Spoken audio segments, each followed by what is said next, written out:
When it comes to the future of North Korean-U.S. relations, this man is a major player.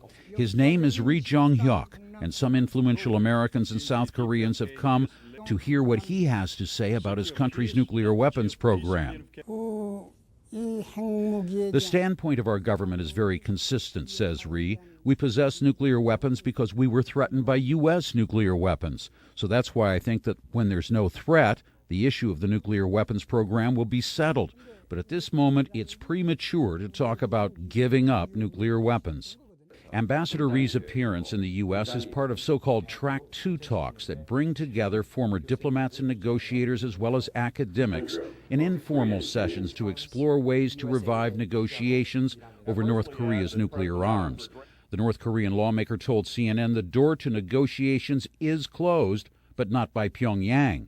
The door is closed, says Ri. It is locked not from inside, but it is locked from outside. So if that door is unlocked from the outside, we are ready to go out. University of Georgia professor Han Park, who helped win freedom for journalists Laura Lang and Yuna Lee, worked 3 years to arrange this week's meetings. North Korea will never give up nuclear weapons as long as it feels their national security threatened. What country would do that? So it's very important, if we're going to successfully persuade North Korea, we have to address the security environment there. The security issue is hardly one-sided. In 2010, South Korea blamed the North for torpedoing a warship and killing 46 sailors.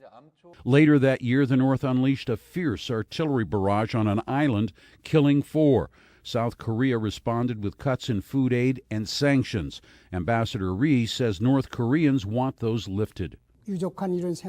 What they want is the sanctions, economic sanctions, and nuclear threat, he says, to be removed and an improved atmosphere to be created. Ambassador Ri flatly denies media reports North Korea plans another nuclear test if talks fail.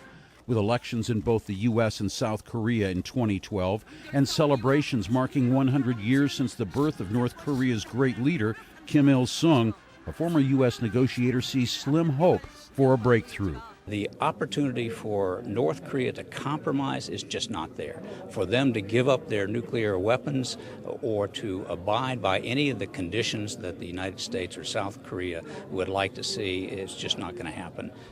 As seen repeatedly in the past, the urgency of the crisis on the Korean Peninsula is no guarantee of success for another round of talks. What's needed are new ideas, and the hope is they may find some here. Jim Clancy, CNN, Athens, Georgia.